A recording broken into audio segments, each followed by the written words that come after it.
अस्सलाम वालेकुम नाज़रीन, प्रोग्राम आप देख रहे हैं 7 से 8 सना हाशमी के साथ। मुझे उम्मीद है कि आप तमाम लोग खैरियत से होंगे। पाकिस्तान में सियासी रस्साकशी जो है वो ज़ोरों शोर से जारी है। पाकिस्तान तहरीक इंसाफ की और बिलखुसूस इमरान खान साहब जो कि पाकिस्तान तहरीक इंसाफ के चेयरमैन है, उनकी सियासत रोज़े रोशन की तरह आया है। वो बार बार इसरार कर रहे हैं कि हर सूरत में फौरी तौर पर इलेक्शन का इनेकाद किया जाए, लेकिन PDM की मुश्तरका जमातें इस बात पर मिसर हैं। वो कह रही हैं कि इस वक्त हालात नहीं है कि हम इलेक्शन की जानिब बढ़े, लेकिन इस सारे तनाज़ात में या इस सारी सियासत के माबैन हमें लग रहा है कि रियासत को भी स्टेक पर लगाया जा रहा है, रियासती इदारों को भी निशाना बनाया जा रहा है, और उसके साथ साथ मईशत को जो धचका पहुंच रहा है वो किसी से ढका छुपा नहीं है। एक झलक दिखाती हूँ।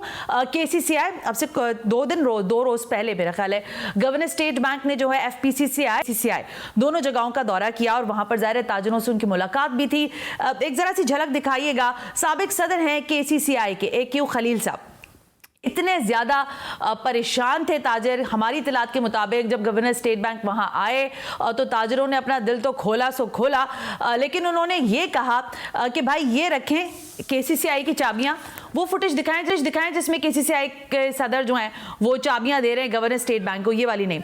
उन्होंने ये कहा कि ये स्टेट बैंक के गवर्नर और हम तो अपने घर जा रहे हैं क्योंकि हमसे नहीं चल सकती है मईशत, हमारा सनतों का पहिया रुक चुका है, हम लोगों को मुलाजमीन को निकाल रहे हैं। रोजाना की बुनियाद पर 100-200 लोग जो हैं उनको हमें अपनी अपनी फैक्ट्री से जो है वो बाहर करना पड़ता है, और हमारा दिल खून के आंसू रो रहा है। एक तरफ ये मईशत की जुबो हाली है, दूसरी जानिब ये आप देख रहे हैं कि खलील साहब को साबिक सदर हैं, ये पहुंचे और उन्होंने गवर्नर स्टेट बैंक को कहा कि सर ये रखें आप चाबियां, हम तो बाज आए, अब तो हम नहीं कर सकते। तो बिजनेस कम्युनिटी रो रही है, सियासी चपकलिश जारी और सारी है, मईशत का भरकस निकल चुका है, कोई पुरसाने हाल नहीं है। इस सब पर बात करेंगे आज और जरा तबसरा करेंगे कि एक जानिब तो ज़ाहिर बल्दियाती इलेक्शंस ने पाकिस्तान तहरीक इंसाफ के लिए मजीद क्या उसको सिखाया है, और क्या पाकिस्तान तहरीक इंसाफ समझती है कि आज के इन हालात की रोशनी में जो कि बल्दियात के, अगर कराची की सियासत पर मैं बात करूं तो उसको एक धचका तो पहुंचा है। तो क्या लगता है कि अगर इंतखाबात हो जाते हैं जो कि ज़रूरी भी है, शायद ड्यू भी हो रहे हैं, होने जा रहे हैं इस साल के अंदर, तो क्या वो अपना जो वोटर सपोर्टर है उसको इंटैक्ट रख पाएगी या नहीं। इंपॉर्टेंट शख्सियात हैं जो मुझे ज्वाइन करने जा रही हैं। खुर्रम शेर ज़मान रहनुमा पाकिस्तान तहरीक के इंपॉर्टेंट शख्सियत हैं और ज़ाहिर ज़रा इनसे खुलकर आज बात करेंगे। खुर्रम साहब थैंक यू वेरी मच कि आप तशरीफ़ लेकर आए। YDSN जी मुझे ज्वाइन कर रहे हैं, थैंक यू। नादिया मिर्ज़ा तज्ज़ियाकार हैं, अपना शो भी करती हैं टेलीविज़न पर, और ज़ाहिर इनका एक मुनफरिद तज्ज़िया है, कराची की हैयत पर भी बड़ी ख़ास नज़र रखती हैं, और अब चूंकि ज़ाहिर इस्लामाबाद बेस्ड है तो हम पूछ सकते हैं कि पावर कॉरिडोर्स के अंदर क्या कुछ हो रहा है। क्यों खलील साहब को भी हमने मदऊ किया, आपसे कुछ देर में वो मुझे स्टूडियो में ज्वाइन करेंगे। नादिया मिर्ज़ा आपकी इजाज़त से मैं ज़रा खुर्रम शेर ज़मान साहब से पहले ज़रा गुफ्तगू का आगाज़ के लेती हूँ, क्योंकि आज एक मरतबा फिर बड़ी मुलाकात हुई है जमात इस्लामी के अमीर कराची हाफिज़ नईमुर रहमान और अली जैदी और दीगर पाकिस्तान तहरीक इंसाफ के लोगों के माबैन। तो खुर्रम शेर ज़मान साहब फरमाइएगा, इस मुलाकात में आपने क्या तय पाया है, क्योंकि हमारी इनसाइड स्टोरी या GTV जो इनसाइड स्टोरी चला रहा है वो अच्छा। खुर्रम शेर ज़मान साहब को हम थोड़ी देर में कनेक्ट करते हैं, तो हम चलते हैं नादिया मिर्ज़ा साहिबा की जानिब और नादिया से ही बात का आगाज़ किए लेते हैं। नादिया साहिबा, ज़ाहिर आप जान रही हैं कि इस वक्त क्या कुछ पाकिस्तान की सियासत में हो रहा है। ज़ाहिर असम्बलियाँ तहलील कर दी, इमरान खान साहब ने वादा अपना वफा करके दिखाया, पंजाब असम्बली भी तहलील हुई, KPK भी हो गई है। आपको क्या लगता है इस सबसे क्या अचीव कर रही है पाकिस्तान तहरीक इंसाफ, और क्या वो अचीवमेंट इमरान खान साहब की मकबूलियत में इजाफा कर रहे हैं या नहीं कर रही? देखिए, इमरान खान साहब जो चाह रहे हैं वो अचीव कर रहे हैं। इमरान खान साहब हमेशा हमें और आपको शायद गलत साबित कर देते हैं जब हम ये सोचते हैं कि इमरान खान साहब अब डाउन हो गए, इमरान खान साहब अब थक गए, इमरान खान साहब ट्रैप हो गए, इमरान खान की सियासत बंद गली में दाखिल हो गई। तो जो कुछ वो चाह रहे थे वो तो वो हासिल कर रहे हैं।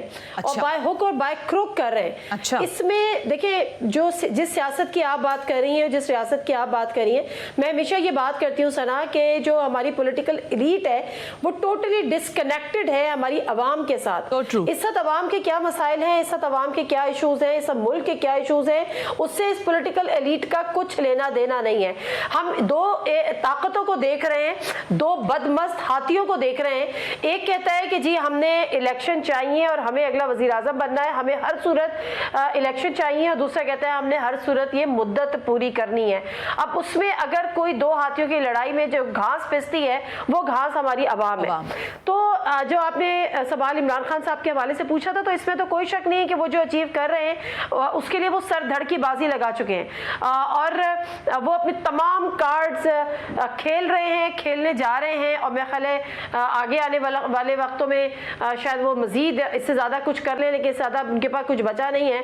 तो उन्होंने इस वक्त तो हकीकत यह है कि जो हुकूमती इत्तेहाद है उसको ऐसी बंद गली में लाके खड़ा कर दिया है कि वो इससे परेशान है कि उसने अब क्या करना है। इमरान खान साहब ने मुझे ये लगता है कि उन्होंने जो सोचा था वो काफ़ी हद तक उसमें वो कामयाब हो गए हैं, और वो आने वाले वक्त में हुकूमत को जो है वो सरेंडर करने पे मजबूर करेंगे, क्योंकि जो उन्होंने मूव जो उनकी बल्दियात इसकी पंजाब असेंबली और केपी असेंबली तोड़ के की, और उसके बाद जिस तरह से जल्दबाजी का मुजाहरा इनके अरकान असेंबली यानी कौमी असेंबली से के इस्तीफे कबूल करके इस इत्तेहादी हुकूमत ने दिखाया, तो यहीं से वो साबित हो गया कि वो पीछे हटे या वो थोड़े से घबरा गए, वो थोड़े से बौखला गए। अच्छा। अब इस तमाम तर सिनेरियो में हमारे पास पूरी एक कैलकुलेशन है, मैंने अपने कल चलाई थी कि पाकिस्तान में 65% अगर सिंध असेंबली से भी पीटीआई अलग हो जाती है तो 65% पाकिस्तान में बाय इलेक्शन हो गए। अब जरा कैलकुलेट करके बताएं सना, कौन अफोर्ड कर सकता है?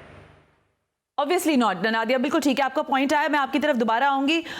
खुरम शेर जमान साहब कनेक्टेड हो गए मेरे साथ, थैंक यू खुरम साहब। नादिया मिर्जा साहबा तज्जिया दे रही हैं कि ज़ाहिर जो अचीवमेंट्स या जो टारगेट्स थे शायद चेयरमैन तहरीक इंसाफ जो हैं पीटीआई के, उनके अचीवमेंट्स तो आ रहे हैं, लेकिन आपको लगता है कराची में वो अचीवमेंट, क्योंकि हम बार बार सुन रहे थे, ट्वीट्स हो रहे थे कि कराची में मेयर भी पाकिस्तान तहरीक इंसाफ का होगा और हम देख लेंगे, लेकिन ये सब कुछ हो नहीं पाया, तो आपको लगता है कि सूबाई सतह पर, सिंध की सतह पर आपको डेंट पहुंचा है आपकी तमाम तर जो भी एफर्ट रही है थ्रू आउट 3 साल 3.5 साल उसके सिनेरियो में? नहीं, कैसे डेंट पड़ा है आप मुझे बताएं ना। मैं तो जीटीवी देखता रहा सारा दिन, और मैं जो हूँ बाकी चैनल्स भी देखता रहा, जितने भी चैनल्स है उसके ऊपर सिर्फ एक चीज़ नज़र आ रही थी इलेक्शन वाले दिन और इलेक्शन के अगले दिन, कि ठप्पे लग रहे थे। अच्छा। बैलेट बॉक्सेस के अंदर जो है ना बैलेट पेपर्स की स्टफिंग हो रही थी, और गुंडागर्दी हो रही थी पुलिस को इस्तेमाल करके, या पुलिस को जो पुलिस बैठ के जो है तमाशाई बनी हुई थी, इलेक्शन कमीशन खामोश बैठा हुआ था, और उसके इन तमाम चीज़ों के बावजूद भी 28 घंटे तक रिजल्ट अनाउंस नहीं हो रहे थे। उसके जब हम दबाव डाल रहे थे, जो रिजल्ट्स अनाउंस हो रहे थे वो रिजल्ट थे जिसमें पाकिस्तान पीपल्स पार्टी जीत रही थी।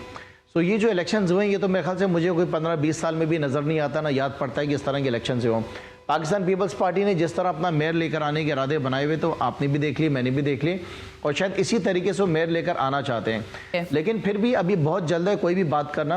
पहली बात तो आपको पता है कि हमारी लीडरशिप ने इन इलेक्शंस को मुस्तरद कर दिया है, इसके रिजल्ट्स को भी मुस्तरद कर दिया है। उसके अलावा मैं आपको एक बात बताना चाहूँगा कि देखें, अभी तो 45 यूनियन काउंसिल्स ऐसी हैं जिसके ऊपर हमारे एतराज़ात डले में, जिसमें से 20 यूनियन काउंसिल्स में हमने डिमांड किया था कि रिकाउंट हो, जिसमें से सिर्फ 4 हुई रिकाउंट, और 4 की 4 में पीटीआई जीत गई। उसके अलावा 25 यूनियन काउंसिल्स ऐसी हैं जिसके अंदर फॉर्म 11 में हम जीते हुए हैं, और जो नेक्स्ट डे रिजल्ट अनाउंस हुआ है वो किसी और पार्टी को उन्होंने जिता दिया है। कल हमारी मीटिंग इलेक्शन कमीशन में चौहान साहब से भी हुई है, जो सिंध के इलेक्शन कमिश्नर हैं, उनको तमाम सबूत हमने दिए, और वो खुद हैरान थे, मैं लफ्ज़ इस्तेमाल कर रहा हूँ कि वो हैरान थे कि जब हमने उनके सामने फॉर्म 11 रखे हुए हैं, सिर्फ हमारे फॉर्म 11 नहीं, जो रिज़ल्ट पीपल्स पार्टी को मिला है, जो जमात इस्लामी को मिला है, जो हमें मिला है इलेक्शन डे पे, वो रिज़ल्ट में पीटीआई जीती हुई है, और नेक्स्ट डे जो उन्होंने रिज़ल्ट निकाला है वो कुछ और निकाला है, और उन जगहों पर वो चाहते हैं कि रिकाउंट होए, ताकि वो उन्होंने जो स्टफिंग और कर दी है, क्योंकि बैलेट पेपर्स तो उनके पास थे।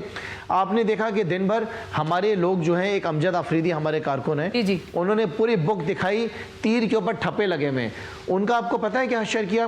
उनके भाई की आंख जो है ना वो ख़त्म कर दिए मार मार के, उनके दूसरे भाई का हाथ तोड़ दिए, तीसरे भाई की टांग तोड़ दी है, 4 भाइयों को एक दूसरे के सामने मार रहे हैं, वीडियोस बना रहे हैं और कह रहे हैं कि देखो तुम्हारे भाई को तकलीफ हो रही है, अब तुम रो।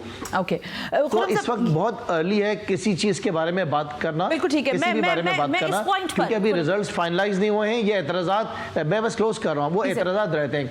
आखिर में आपसे एक मैं बात कहूँ कि पीपल्स पार्टी का कराची के अंदर इलेक्शन के रिजल्ट में मेजॉरिटी लेकर आना ऐसा है कि जैसे तालिबान ने न्यूयॉर्क के अंदर मेयर के इलेक्शन जीत लिए हैं, क्योंकि 15 साल में आप देख लें, आपने तो बहुत शोज किए ना। नादिया ने भी बहुत शोज किए पीपल्स पार्टी के ऊपर। ऐसी कौन सी दूध की नहरें यहाँ पे बह रही हैं सना कि लोग पीपल्स पार्टी को वोट देंगे? ये तो कोई यकीन नहीं करेगा ना इस बात के ऊपर। तो ये बेवकूफ हमें बनाने की कोशिश ना करे पीपल्स पार्टी। हमें पता है इन्होंने क्या तमाशा खेला है। अच्छा, तमाशा तो खेला है, लेकिन मैं अभी थोड़ी देर पहले, अब से 2 घंटे पहले, हाफिज नईमुर रहमान साहब और अली जैदी बैठकर प्रेसर कर रहे थे और उन्होंने एक कमेटी भी तश्कील दी। अब इस कमेटी और सारी मामलात को पीछे रखें, क्या आप समझते हैं कि आप लोगों की कोई फॉर्मेशन बन सकती है? जमात इस्लामी को आप सपोर्ट करेंगे एज मेयर अगर वो आते हैं? पाकिस्तान पीपल्स पार्टी का तो हमें पता है आप नहीं कर रहे उनको ना, आपके लोगों ने यहां तक कहा कि हम देखें, आप मेरी बात तो समझे ना। हम 45 सीटों पे हमारे एतराजात हैं, वो 45 सीटें हम जीतेंगे तो किसी न किसी की कमी तो होगी ना। या वो पीपल्स पार्टी की कम होगी या वो जमात इस्लामी की कम होगी। नहीं, इसका ये मकसद है ना। देखें, ये इलेक्शन मैं आपको बता रहा हूं ना, आप सुने मेरी बात, ये इलेक्शन पूरा मैनेज था। अच्छा। इस इलेक्शन की जो स्क्रिप्ट थी, उस स्क्रिप्ट के ऊपर लिखा हुआ था कि जमात इस्लामी को कितनी सीट्स देनी है और कहां से देनी है, पीटीआई को कितनी सीट्स देनी है, कहां से देनी है, पीपल्स पार्टी को कितनी सीट्स देनी है, कहां से देनी है। ये पूरी स्क्रिप्ट थी। सो मैं आपसे गुजारिश कर रहा हूं कि देखें, ये जब सारे एतराजात पूरे हो जाएंगे, ट्राइब्यूनल्स बन जाएंगे, 12 सीटों के ऊपर बाई इलेक्शंस होने, जो 12 चेयरमैन वाइस चेयरमैन के इंतकाल हो गए हैं, उसके बाद डिसाइड होगा। इट इज टू अर्ली कि कह दिया जाए कि जमात इस्लामी को हमारी जरूरत होगी या हमें जमात इस्लामी की जरूरत होगी। So let's wait। लेकिन आपकी गुफ्तगू से मुझे ये लग रहा है कि वो जो आपके मामलात पाकिस्तान पीपल्स पार्टी के साथ है वो कम या ज्यादा जमात के साथ भी आपको वही लग रहा है कि जमात इस्लामी ने भी कहीं ना कहीं मनूवर किया है चीजों को, और आप कह रहे हैं स्क्रिप्टेड था ये सारा केस, यानी जमात को कितनी सीटें मिलनी है ये पहले से ही तय था, ये आप कहना चाह रहे हैं ना? मैंने जमात इस्लामी पे इल्ज़ाम नहीं लगाया। मैंने आपसे कहा कि जिसने भी जो प्लानिंग की है, मैं पीपल्स पार्टी का नाम लेके आपको बता रहा हूँ कि जिस तरीके से रेगिंग हुई है, जिस तरह पूरी स्क्रिप्ट लिखी गई थी इलेक्शन की कि कहाँ से जीतना है, क्योंकि ज़ाहिर अगर पीपल्स पार्टी ज़्यादा ले जाती तो बहुत ज़्यादा शोर मच जाता। तो उन्होंने एक हिसाब किताब बनाया कि 90s के आसपास जो है ना हम कर लेंगे, 80s के आसपास जमात को ले आएंगे, 40s के आसपास पीटीआई को ले आएंगे, तीसरे नंबर पर दिखा देंगे, ताकि इमरान खान की जो पूरे पाकिस्तान में मकबूलियत की वाह हो रही है तो कराची के अंदर जो है ना इनको थू करने को मिल जाएगा। अच्छा। ऐसा बिल्कुल नहीं है सना। मैं आपको चैलेंज से बता रहा हूं कि पीटीआई का वोट बैंक इंटैक्ट है। अच्छा। पीटीआई का वोट बैंक कराची में वहीं खड़ा हुआ है, लेकिन देखें लेवल प्लेइंग फील्ड नहीं होगी। आप देखें अली जैदी के साथ क्या करा, जब अली जैदी डीसी ऑफिस के माड़ी में गए, कितना फतराव किया, दुनिया टीवी के कैमरेमैन का सर फाड़ दिया पत्थर मार के। लेकिन तो लोगों ने ये इल्जाम लगाया, मुझे नहीं पता खुर्रम साहब, लोगों ने इल्जाम लगाया कि अली जैदी जैसी शख्सियत ने वहां तोड़फोड़ की है। फुटेजेस तो मुझे नहीं मिली उसकी, लेकिन लोगों ने इल्जाम जरूर आयद किया। मैं वापस आ रही हूँ आपके पास, मैं वापस आती हूँ, जरा नादिया को कनेक्ट करते हैं। नादिया, आप बताइएगा कि फिर इस सारे पूरे सिनेरियो में जो हमारे यहाँ बल्दियाती इंतखाबात हुए, इसमें आपको लगता है विन विन पोजीशन एमकेएम की रही, क्योंकि उन्होंने तो बाइकआउट कर दिया और ये सारे अभी भी वही लड़ाई लड़ रहे हैं कि नहीं जी हम तो मुस्तरद करते हैं, इंतखाबात में धांधली हुई है। तो आपको लगता है एमकेएम का मौक़िफ़ किसी हद तक इस सारे सिचुएशन में दुरुस्त साबित हो रहा है? नहीं सना, बिल्कुल भी नहीं। इसलिए कि जो मैदान से भाग जाए उसकी विन विन सिचुएशन नहीं होती, वो लूजर होता है। जो मैदान में रह के मुकाबला करे उसकी कोई पोजीशन होती है। दूसरी बात ये कि खुर्रम जो है, he is very good friend of mine और बड़ा सच भी आज बोल रहे हैं, लेकिन उनसे क्या खुर्रम आधा नहीं पूरा सच बोले। ये बात तो आप बिल्कुल सही कह रहे हैं कि जी स्क्रिप्टेड था और किसको कितनी सीट्स मिलनी है ये भी तय था, लेकिन ये तो हमेशा तय होता है। ये तो 2018 के इलेक्शन में जब पीटीआई को 14 सीट्स मिली तो जो आपके ओपोनेंट है वो ये कहते हैं कि ये भी तय था कि आपको कितनी सीट्स मिलनी है, पीटीआई को कितनी सीट्स मिलनी है, पीपी को कितनी सीट्स मिलनी है। तो ये तो आपको भी पता है कि हर इलेक्शन में तय होता है कि किसको कितनी सीट्स मिलनी है। अब जहां तक बात है आपकी, तो आपका जो वोट का डिफरेंस है वो बहुत ज्यादा है। जब मैं ये कहती हूँ दूसरी जमातों से, मतलब जाहिर सी बात है 93 के करीब पीपल्स पार्टी खड़ी हुई है, 86 जो है वो जमात इस्लामी खड़ी हुई है, तो आप 40 पर खड़े हुए हैं। तो एक तो ये कि फर्क बहुत ज्यादा है। दूसरी बात ये कि जो आप ये बात कर रहे हैं कि स्क्रिप्टेड था, लिखा हुआ था, आप किसी पे इल्जाम नहीं लगा रहे, जमात इस्लाम पे नहीं लगा, लेकिन फिर अगर आप वाकई इतने तंग हैं और आपके साथ इतना बड़ा जुल्म हो गया, आपके साथ इतना बड़ा हाथ हो गया, तो फिर आप ये तो बताएं कि वो स्क्रिप्ट कहां से तैयार हुआ था। क्या आप हमेशा आधा सच बोलेंगे तो इसी नुकसान में रहेंगे जिस नुकसान का में कभी आप रहेंगे, कभी दूसरी पार्टी रहेगी, कभी तीसरी पार्टी रहेगी। तो किसी ना किसी नादिया देखिए, नादिया जैसे बहुत सारे मतलाशी हैं, खुरमशेर जमान साहब, नादिया मिर्जा जैसे बहुत सारे मतलाशी हैं।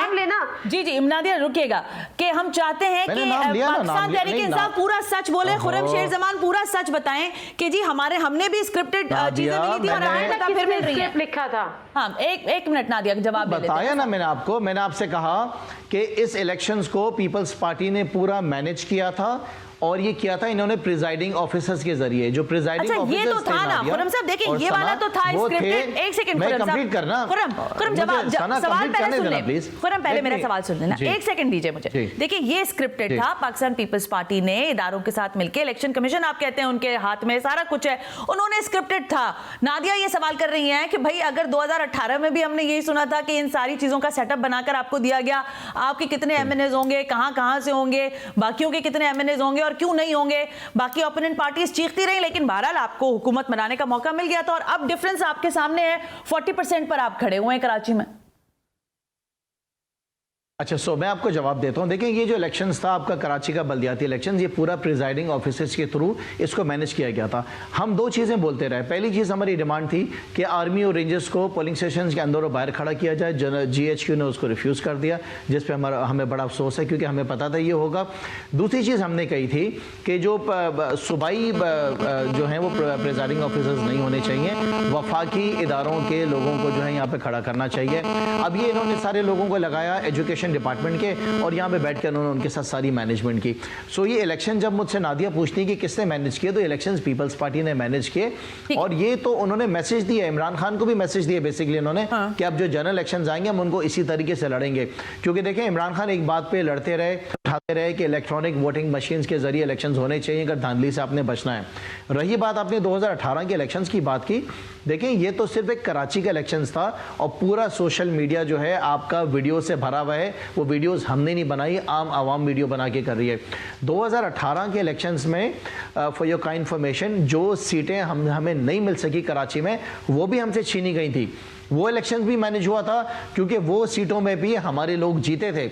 एमक्यूएम को कौन पूछने वाला था यहाँ पे? मैं वापस आपकी तरफ आऊंगी, लेकिन एक सवाल देखिए, एमक्यूएम ने तो बहुत अच्छा, मैं आपकी तरफ दोबारा आती हूँ, फिर आप एमक्यूएम ने तो बहुत अच्छा फैसला किया बाइकआउट करके। अगर वो बाइकआउट नहीं करती तो उनकी तो जमानतें जब्त हो जानी थी। ओहो, अच्छा चले, काश कोई एमक्यूएम का यहाँ होता तो उससे हम पूछते कि उनकी जमानतें जब्त कैसे हो रही हैं या हो सकती थी। ब्रेक से वापस आते हैं तो खुरमशेर जमान साहब जाहिर है कराची की सियासत करते हैं, उनको मालूम भी है कि यहाँ पर किस तरह की पल्स है कराची की, लेकिन इनके नाकदीन भी हैं, और वो ये कह रहे हैं कि जो शख्स यूसी का इलेक्शन ना जीत सके हम उनसे क्या बात करें। तो जरा खुरम साहब से पूछ लेते हैं कि इस सिचुएशन में वो क्या जवाब देंगे अपने नाक़िदीन को। लेकिन इससे बढ़कर इस सियासी अमल के अंदर जो मईशत की तबाही है, इससे हमें कैसे बाहर निकलना होगा, जरा इस पर भी तज्ज़िया लेंगे इस ब्रेक के बाद। प्रोग्राम देखते रहिए 7 से 8।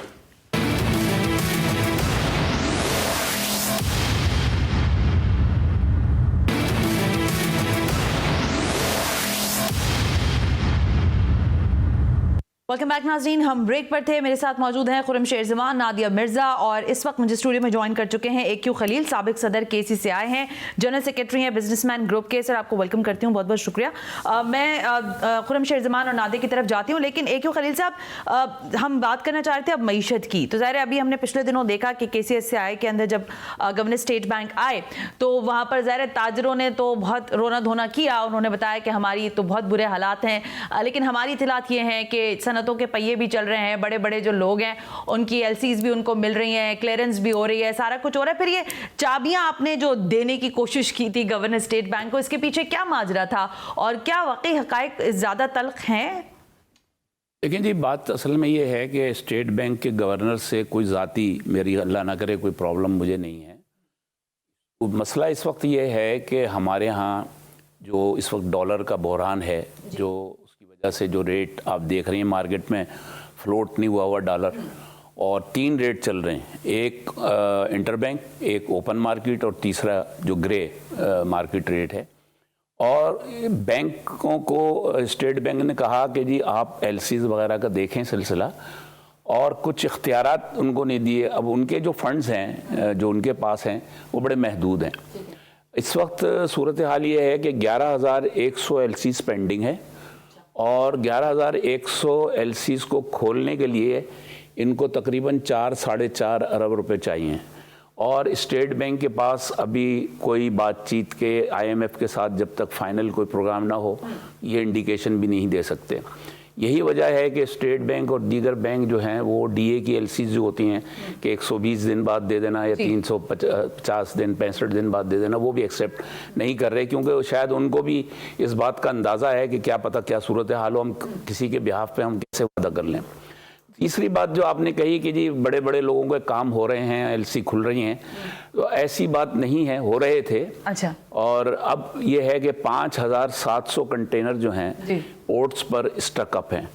उस दिन जो मैंने चाबी दी उसकी बुनियादी मतलब सिर्फ ये था कि मैं हुकूमत की और ऐसे तमाम जिम्मेदारों की ये तवज्जो दिलाना चाह रहा था कि इनफ इज़ इनफ। इस मुल्क में दिफाई अखराजात के लिए बजट अब नहीं है, इसका बाकायदा ऐलान उन्होंने कर दिया है। उन्होंने LCs तकरीबन सबकी डिनाई कर दी है, रॉ मटेरियल मिल नहीं रहा। नतीजा क्या है कि फैक्ट्रियां जो चलनी हैं, अगर उनको रॉ मटेरियल नहीं मिलेगा तो आप ना लोकल सतह पर कोई चीज़ तैयार कर सकेंगे, इंपोर्ट के लिए आपके पास पैसे नहीं होंगे। तो उसके बाद क्या होगा कि हमारे यहाँ खुदा ना खास्ता इस बात पे हंगामे हो जाएंगे कि भाई खाने को नहीं है, पीने को नहीं है। फिर आपका मैं इसी कंटिन्यूएशन में सिर्फ आपसे एक सवाल करना चाहूंगी, ये फरमाइएगा कि ज़रा आप लोग तो बिजनेसमैन ग्रुप के भी आप जनरल सेक्रेटरी हैं, जो पाकिस्तान तहरीक इंसाफ का 3.5 साल दौर रहा, अभी तो सिचुएशन बिल्कुल मुख्तलिफ है ना, उसमें कितनी हद तक ताजर मुतमईन था? आपके लोग कितने कॉन्फिडेंट थे कि चीज़ें मईशत जो है वो सही सुधार की जानिब जा रही है? क्योंकि इमरान खान साहब और उनके सारे लोग ये कहते हैं कि हमारे टाइम पर हमने मईशत को संभाला दे दिया था, लेकिन रिजीम चेंज ने आके मामला सारा बिगाड़ दिया। देखिए, अगर आपको याद हो तो तहरीक इंसाफ को भी बहुत पहले किसी ने मशवरा दिया था कि IMF को जाके ज्वाइन कर लो, और जब असद उमर साहब वहाँ पर इसको ज्वाइन करने गए तो उस वक्त काफ़ी ताख़ीर हो गई थी, और उस वक्त तरीन साहब भी तहरीक इंसाफ के साथ थे, तो उन्होंने भी उनको मशवरा दिया था। कुछ डिसीशन हमारे यहाँ वक्त पे नहीं हो रहे, जिसकी वजह से ये प्रॉब्लम तहरीक इंसाफ को भी हुआ, और ये जो मौजूदा हुकूमत है PDM की, इनको भी एक खलील साहब, by and large businessman group की क्या इंसाइट थी कि हाँ एक अच्छी हुकूमत आई भी है पाकिस्तान तहरीक इंसाफ की, इनको चलने देना चाहिए क्योंकि इनकी पॉलिसीज ऐसी हैं कि जो लोगों को फायदा देंगी देर या जल्द?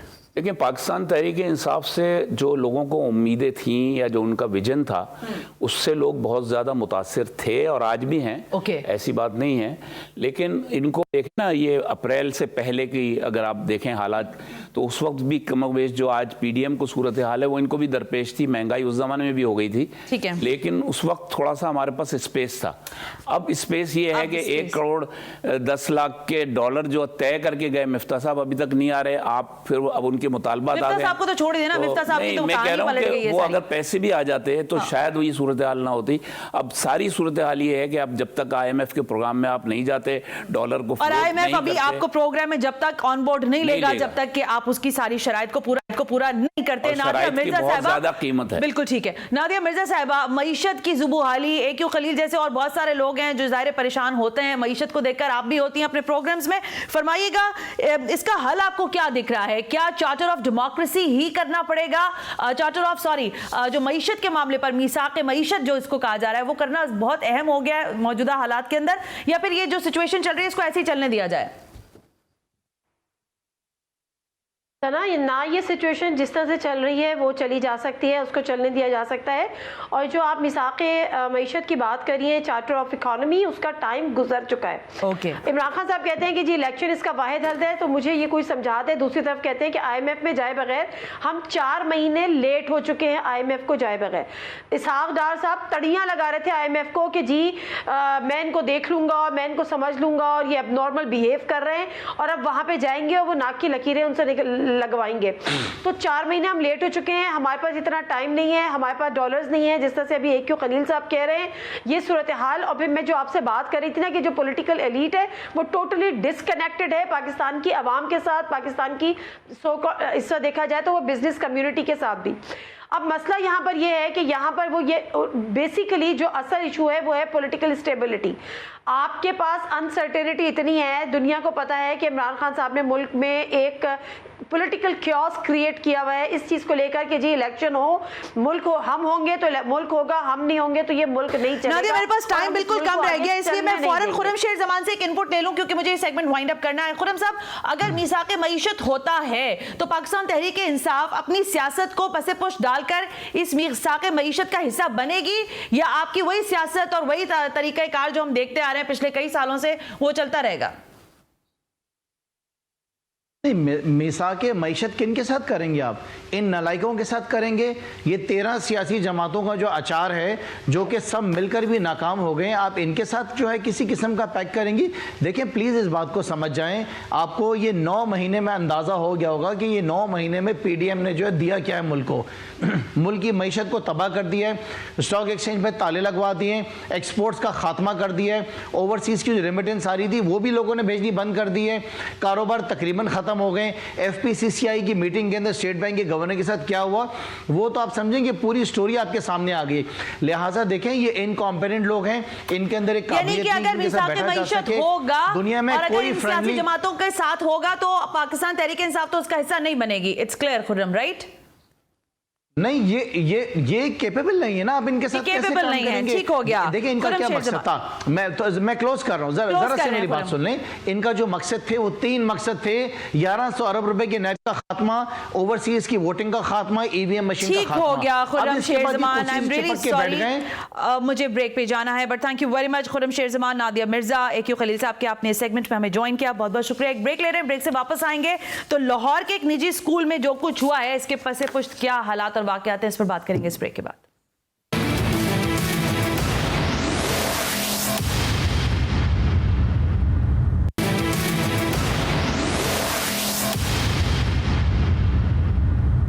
वेलकम बैक नाजरीन, हम बात करना चाह रहे हैं लाहौर के एक निजी स्कूल में जो वाकया पेश आया, जिसकी वीडियो जो है वो सोशल मीडिया पे काफ़ी वायरल है, जिसमें देखा जा सकता है बासानी की एक बच्ची है, एक लड़की है, जिसको बाकी 3 तालिबात जो हैं वो तशद्दुद का निशाना बना रही हैं। ये स्कूल का जो वाकया है स्कूल के प्रेमिसेस के अंदर हुआ है, किस दौरान हुआ है, असल हकाइक क्या है इस वाकये के, ये सब जानने के लिए सबसे पहले चलते हैं अपने नुमाइंदे आतिफ मलिक की जानिब और कोशिश करते हैं जानने की कि हकीकत क्या और फसाना क्या है, क्योंकि अब इत्तलात ये भी है कि मुतासरा जो बच्ची है उनके वालिद ने थाने के अंदर जो डिफेंस थाना है उसमें जाकर रिपोर्ट भी दर्ज करवाई और मजीद जो रिपोर्ट में चीज़ें हैं वो भी उन्होंने इंडिकेट की। आतिफ, ये मामला आखिर है क्या खुदा न खास्ता इस स्कूल के अंदर किसी किस्म के नशे की चीज़ें या उसकी तरसील होती है, या वहाँ बच्चियाँ क्या इस लानत का शिकार हैं? कुछ इंसाइट मिल सका है? ये वाकया असल में क्या है? क्या यही सारी चीज़ है जो अलिया के वालिद साहब कह रहे हैं, या इसके बरक्स कुछ मामलात हैं?